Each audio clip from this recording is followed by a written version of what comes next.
श्रोता मित्र, वेद पाठशाला की अगली कक्षा में आपका स्वागत है। यह कक्षा संपूर्ण पवित्र शास्त्र अर्थात उत्पत्ति से लेकर प्रकाशित वाक्य तक एक सर्वेक्षण है और हमारे सर्वेक्षण ने हमें नबियों की पुस्तक तक ले आया है। मैं फिर से चाहता हूं कि हम यिर्मयाह नबी के विषय में विचार करें, जो एक बड़े भविष्यवक्ताओं में से है। जैसे हमने देखा कि यिर्मयाह की पुस्तक के 52 अध्याय ठीक से रूपरेखा में नहीं रखे गए हैं, क्योंकि यह सिसकने की एक कड़ी है। जब वह अपने जीवन के अंतिम समय में काल कोठरी में था, तब वह उन संदेशों को पुनः स्मरण किया। आप यिर्मयाह की पुस्तक के विन्यास को 36 अध्याय को पढ़कर जान सकते हैं। 41 वर्ष के नबी की सेवकाई में परमेश्वर ने उसे जो संदेश दिया, उस महान संदेश को उसने स्मरण किया। पर जिस तरह से उसके संदेश प्रचार किए गए, उस तरह से वे लिखे नहीं गए हैं, परंतु उसी ने उस संदेश को स्मरण किया जिसे पुस्तक में लिखे गए, और उस पुस्तक को अब हम यिर्मयाह की पुस्तक कहते हैं। यिर्मयाह की पुस्तक को पढ़ने का जो अच्छा तरीका है वो ये है कि केवल आप उसके महान संदेशों का अध्ययन करें। हमने सीखा है कि यिर्मयाह एक चिन्ह व प्रतीक द्वारा कार्य करने वाला प्रचारक था। इस विषय पर यिर्मयाह और यहेजकेल दोनों बहुत ही प्रबल व तेज थे। यिर्मयाह ने पुनर्निर्माण करने वाले कुम्हार के बर्तन के विषय में हमें बताया है, जहां पर उसने परमेश्वर की प्रजा को, जो बंधुआई में जाने ही वाले थे, कहा कि यह बंधुआई आने वाले दिनों में कुम्हार द्वारा निर्माण किया गया सुंदर बर्तन की तरह होगा। उसने चाक पर कुम्हार को बर्तन बनाते हुए देखा, और जिस तरह से कुम्हार चाहता था वैसा बर्तन वह नहीं बना। तब उसने उस मिट्टी को फिर से मिलाया और फिर से अपनी समझ के अनुसार उसे नया बर्तन बना दिया। इसके साथ साथ हम एक और इसी प्रकार के संदेश को देखते हैं, जहां पर यिर्मयाह एक बड़े सुंदर सुराही को मंदिर के जमीन में पटक कर चकनाचूर कर दिया और कहा, तुम जो बंधुआई में जाने वाले हो, उस कुम्हार के दोबारा बनाए गए बर्तन की नाई हो, परंतु जो बंधुआई में जाने के लिए मना करते हो, इस बर्तन की तरह टुकड़े टुकड़े व चकनाचूर हो जाओगे। मित्र, यिर्मयाह के ये दोनों संदेश बहुत ही प्रभावशाली संदेश थे। यिर्मयाह के संपूर्ण पुस्तक व संदेशों में हम उसके आध्यात्मिक प्रयोग को भी देख सकते हैं। कभी कभी हमें सजा मिलने के जैसा अनुभव होता है, जहां परमेश्वर हमारी ताड़ना करता है और हमें कुम्हार की तरह एक नया बर्तन का निर्माण करता है, और कभी कभी उस बर्तन के समान देखता है जिसे उसने मंदिर की जमीन पर पटक कर चकनाचूर कर दिया। सो आध्यात्मिक प्रयोग के द्वारा हम देख सकते हैं कि इनके द्वारा यिर्मयाह हमसे बातें करता है। फिर यिर्मयाह अंजीर के 2 टोकरियों से संबंधित एक संदेश हमें देता है। यिर्मयाह ने कहा, यहोवा ने मुझको अपने मंदिर के सामने रखे हुए अंजीरों के 2 टोकरे दिखाए। एक टोकरे में तो पहले से पके हुए अच्छे अच्छे अंजीर थे, और दूसरे टोकरे में बहुत निकम्बे अंजीर थे, वरन वे ऐसे निकम्बे थे कि खाने के योग्य भी न थे। फिर यहोवा ने मुझसे पूछा, हे यिर्मयाह, तुझे क्या देख पड़ता है? मैंने कहा, अंजीर। जो अंजीर अच्छे हैं सो तो बहुत ही अच्छे हैं, परंतु जो निकम्बे हैं सो बहुत ही निकम्बे हैं, वरन ऐसे निकम्बे हैं कि खाने के योग्य भी नहीं हैं। फिर यहोवा ने कहा, जैसे अच्छे अंजीर को, वैसे ही मैं यहूदी बंधुओं को, जिन्हें मैंने इस स्थान से कैदियों के देश में भेज दिया है, देखकर प्रसन्न हो जाऊंगा। मैं उन पर कृपा दृष्टि रखूंगा और उनको इस देश में लौटा ले आऊंगा, और उन्हें नाश न करूंगा परंतु उन्हें बनाऊंगा। उन्हें उखाड़ न डालूंगा परंतु लगाए हुए रहूंगा। मैं उनका ऐसा मन कर दूंगा कि वे मुझे जानेंगे कि मैं ही यहोवा परमेश्वर हूँ, और वे मेरी प्रजा ठहरेंगे और मैं उनका परमेश्वर ठहरूंगा, क्योंकि वे मेरी ओर सारे मन से फिरेंगे। परंतु जैसे निकम्बे अंजीर निकम्बे होने के कारण खाए नहीं जाते, उसी प्रकार से मैं यहूदा के राजा सिदकिय्याह और उसके हाकिमों और बचे हुए यरूशलेमियों को, जो इस देश में व मिस्र में रह गए हैं, छोड़ दूंगा। वे इस पृथ्वी के राज्य राज्य में मारे मारे फिरते हुए दुख भोगते रहेंगे।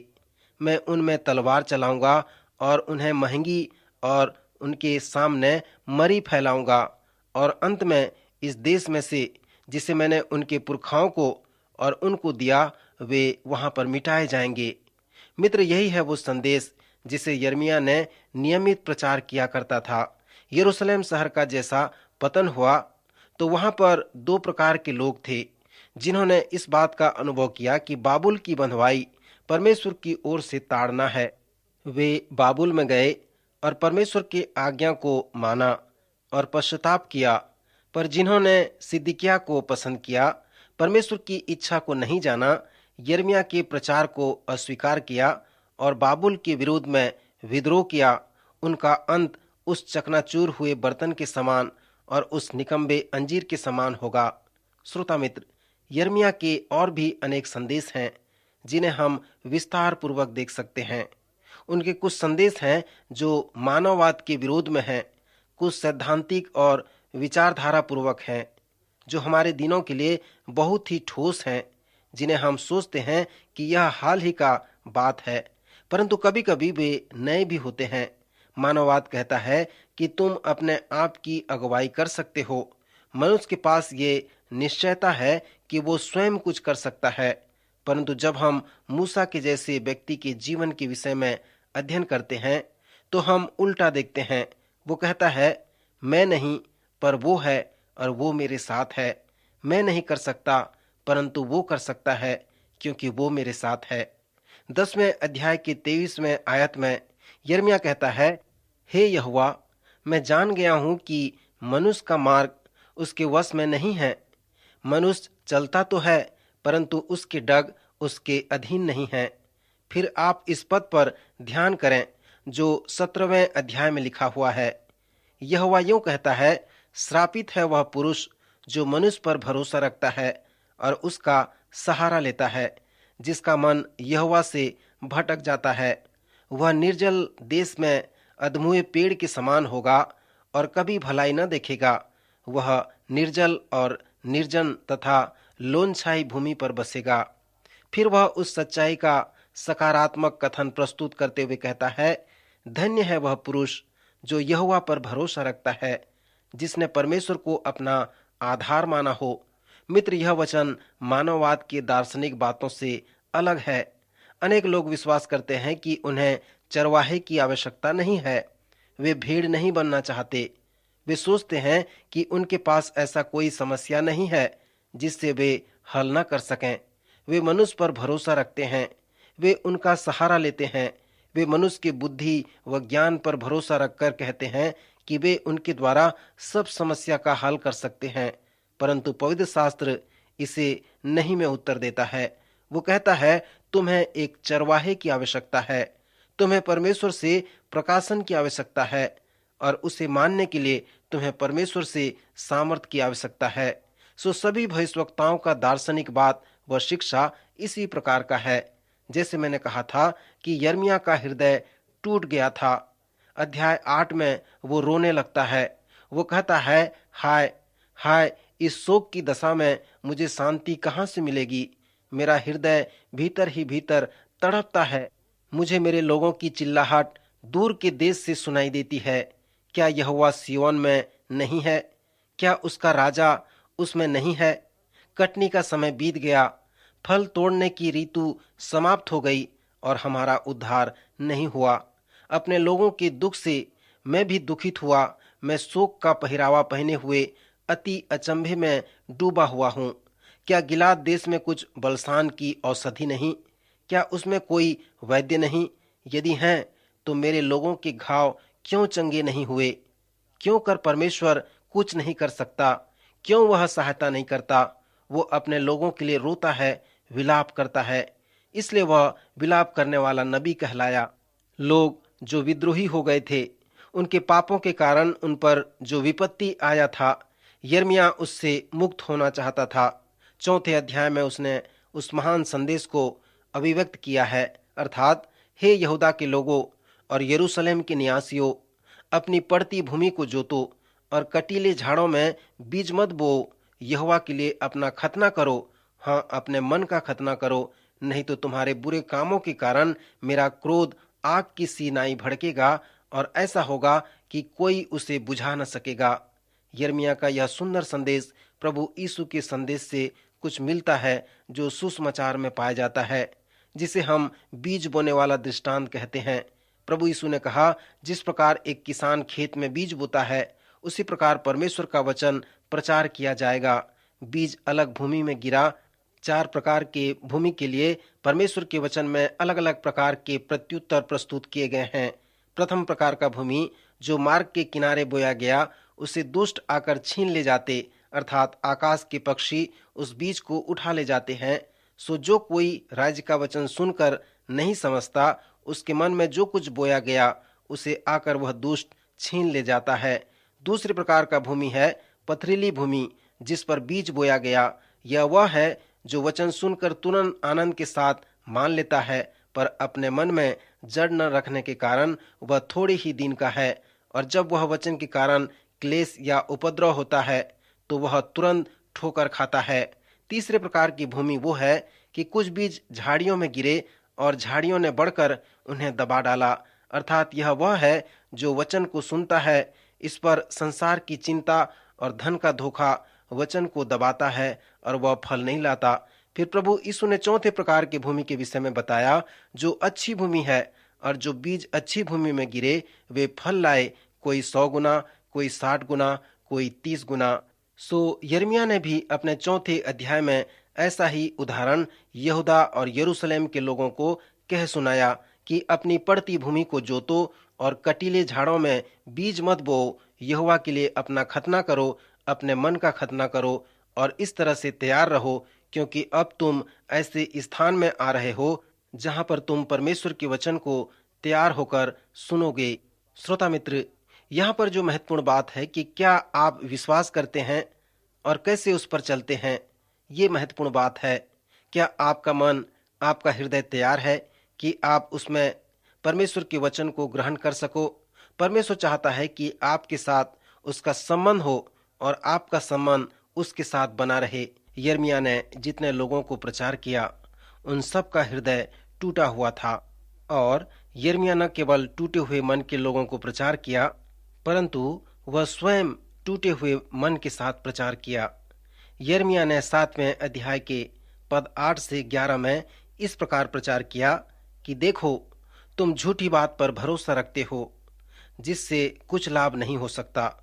तुम चोरी, हत्या और व्यभिचार करते, झूठी शपथ खाते, बाल देवता के लिए धूप जलाते और दूसरे देवताओं के पीछे, जिन्हें तुम पहले नहीं जानते थे, चलते हो।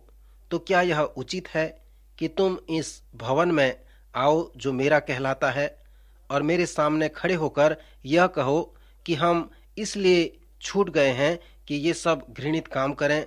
क्या यह भवन जो मेरा कहलाता है तुम्हारी दृष्टि में डाकुओं की गुफा हो गया है?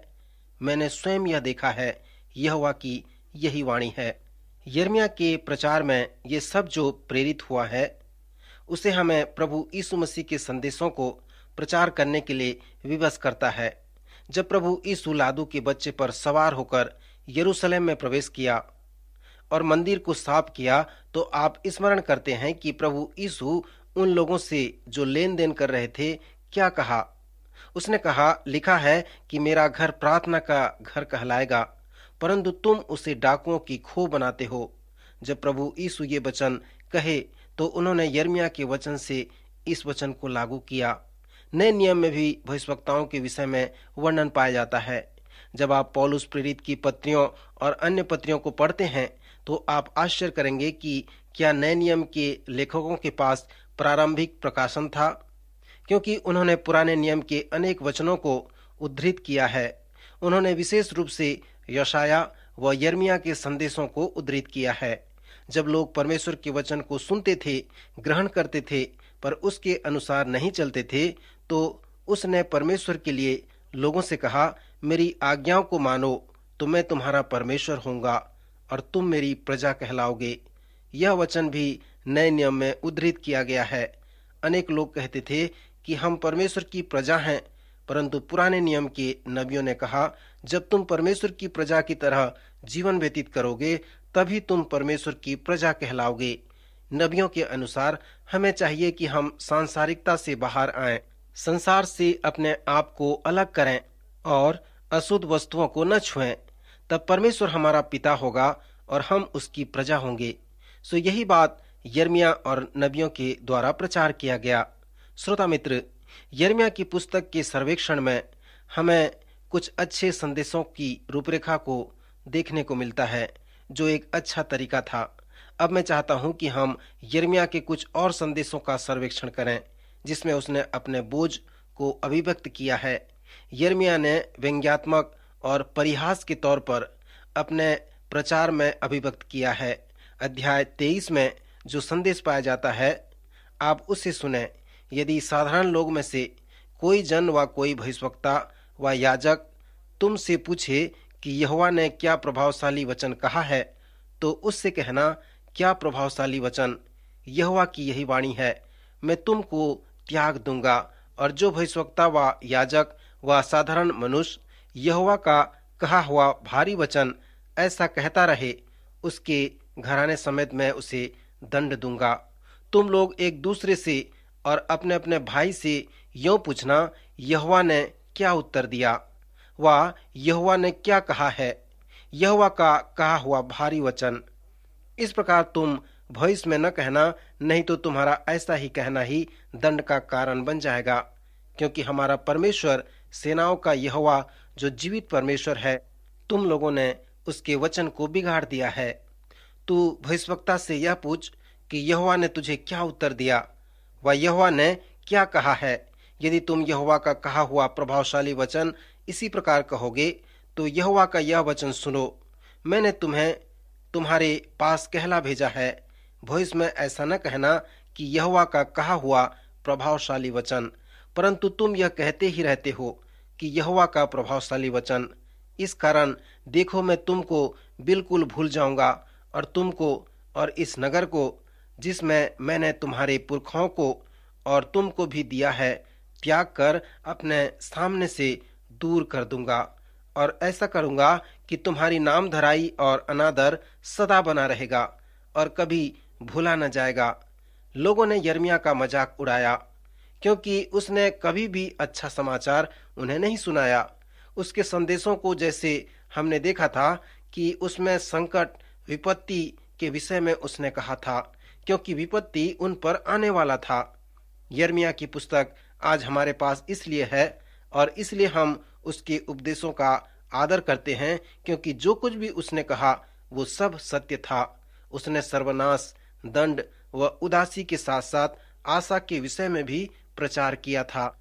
और वो आशा ये था कि तुम बंधुआई से वापस आओगे, और यही एक आशा उन लोगों के लिए थी। फिर बंधुआई से वापस आने के आशापूर्ण संदेश के साथ साथ यिर्मयाह ने आने वाले मसीहा के विषय में भी भविष्यवाणी की, और उसकी सभी भविष्यवाणियां सत्य थीं। पुराने नियम में परमेश्वर के लोग उस नबी का हमेशा आदर करते थे जब उसकी भविष्यवाणी पूरी होती थी। यिर्मयाह ने संकट व विपत्ति के विषय में भविष्यवाणी की थी कि वह लोगों पर आएगा, और वह आया। उसने बंधुआई से वापस आने के विषय में आशा का संदेश दिया, और 70 वर्ष के बाद यह भी सच निकला। जब हम दानियेल की पुस्तक में आएंगे तब हम इसके विषय में और अधिक वर्णन करेंगे। दानियेल ने यिर्मयाह की भविष्यवाणी का जो बंधुआई से वापस आने का विषय था उसे उद्धृत किया है।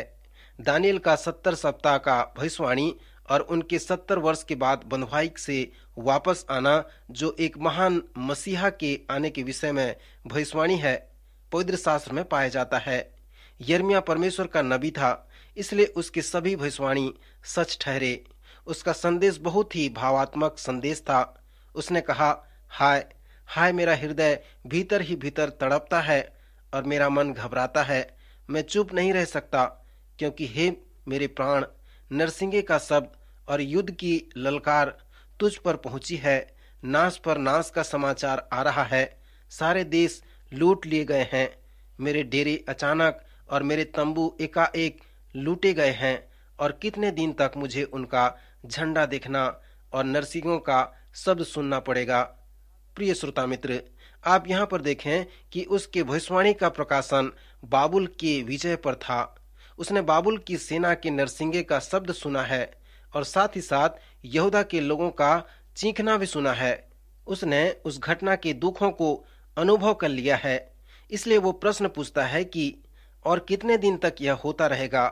और इस प्रश्न के उत्तर को वह 4 अध्याय में प्राप्त करता है, जहाँ पर हम पाते हैं कि मेरी प्रजा मूढ़ है, वे मुझे नहीं जानते। वे ऐसे मूर्ख लड़के हैं जिनमें कुछ भी समझ नहीं। बुराई करने को तो वे बुद्धिमान हैं, परंतु भलाई करना वे नहीं जानते। सो जब तक वे अपनी मूर्खता से नहीं फिरेंगे और बुराई छोड़कर भलाई करना नहीं सीखेंगे, तब तक मुझको ऐसा देखना व सुनना पड़ेगा। यह हमारे लोगों के लिए आज एक अच्छा विवरण है। हम युद्ध के हथियार बनाने में बड़े ही निपुण हैं कि हमारा विनाश करें, परंतु भलाई करने में हम कहाँ हैं। हमारे पास भलाई करने का गुण ही नहीं है। सो इसी प्रकार का संदेश यिर्मयाह ने यहूदा के लोगों को प्रचार किया। आज हमारी कलीसियाओं में इस प्रकार के संदेशों की आवश्यकता है। यिर्मयाह का अगला संदेश यिर्मयाह के 5वें व 6वें अध्याय में मिलता है, अर्थात देश में ऐसा काम होता है जिससे चकित और रोमांचित होना चाहिए। भविष्यवक्ता झूठ मूठ भविष्यवाणी करते हैं और याजक उनके सहारे से प्रभुता करते हैं। मेरी प्रजा को यह भाता भी है, परंतु अंत के समय तुम क्या करोगे? क्योंकि उनमें छोटे से लेकर बड़े तक सब के सब लालची हैं। और क्या भविष्यवक्ता या क्या याजक सब के सब छल के काम करते हैं। वे शांति है शांति ऐसा कह कहकर मेरी प्रजा के घाव को ऊपर ही ऊपर चंगा करते हैं, परंतु शांति कुछ भी नहीं है। मित्र, यशायाह व यिर्मयाह के जैसे महान नबियों ने आत्मिक अगुवों, अन्य नबियों और याजकों को उस समस्या और उस समस्या के कारणों से उन्हें अवगत कराया जो आत्मिक रूप से ईमानदार नहीं थे। यिर्मयाह का एक ऐसा संदेश भी है जो प्रशिक्षण व तैयारी के लिए है, अर्थात 12वें अध्याय के 5वीं आयत में लिखा है, तू जो प्यादों ही के संग दौड़कर थक गया है, तो घोड़ों के संग क्यों कर बराबरी कर सकेगा। और यद्यपि तू शांति के इस देश में निडर है, परंतु यरदन के आसपास के घने जंगलों में तू क्या करेगा। इसके पहले कि वे कठिन स्थानों में सेवा के लिए जाएं, यह अच्छा सिद्धांत है कि वे प्रमाणित हो जाएं कि वे जा सकते हैं। नए नियम में भी इस प्रकार का सिद्धांत है। कलीसिया के अगुवों के लिए योग्यताएं हैं कि इसके पहले कि वे अगुवे बने, सेवक बने या पास्टर बने, वे पहले प्रमाणित हो जाएं कि वे इसके योग्य हैं या नहीं हैं। सो यही बात यिर्मयाह उसके 12वें अध्याय के 5वें पद में कहता है। अगला विस्मित कर देने वाला यिर्मयाह का जो संदेश है वो इस प्रकार का है, यदि मूसा और शमूएल भी मेरे सामने खड़े होते तो भी मेरा मन इन लोगों की ओर न फिरता। इनको मेरे सामने से निकाल दो कि वे निकल जाएं, और यदि वे तुझसे पूछें कि हम कहाँ निकल जाएं, तो कहना कि यहोवा यूं कहता है, जो मरने वाले हैं वे मरने को चले जाएं, जो तलवार से मरने वाले हैं वे तलवार से मरने को, जो अकाल से मरने वाले हैं वे अकाल से मरने को, और जो बंधुआई होने वाले हैं वे बंधुआई में चले जाएं। मैं उनके विरुद्ध 4 प्रकार के विनाश ठहराऊंगा, मार डालने के लिए तलवार, फाड़ डालने के लिए कुत्ते, नोच डालने के लिए आकाश के पक्षी, और फाड़ कर खाने के लिए मैदान के हिंसक जंतु। यहोवा की यही वाणी है। यह हिजकिय्याह के पुत्र यहूदा के राजा मनसे के उन कामों के कारण होगा जो उसने यरूशलेम में किए हैं, और मैं उन्हें ऐसा करूंगा कि वे पृथ्वी के राज्य राज्य में मारे मारे फिरेंगे। श्रोता मित्र, इस प्रकार के संदेश के साथ साथ वह उन्हें आशा का भी संदेश दिया करता था। फिर 16वें अध्याय में विवाह के विषय में बताया गया है, जो पहला कुरिन्थी के 7वें अध्याय के बराबर है। फिर 17वें अध्याय में वह एक और संदेश देता है जो प्रार्थना का एक रूप है।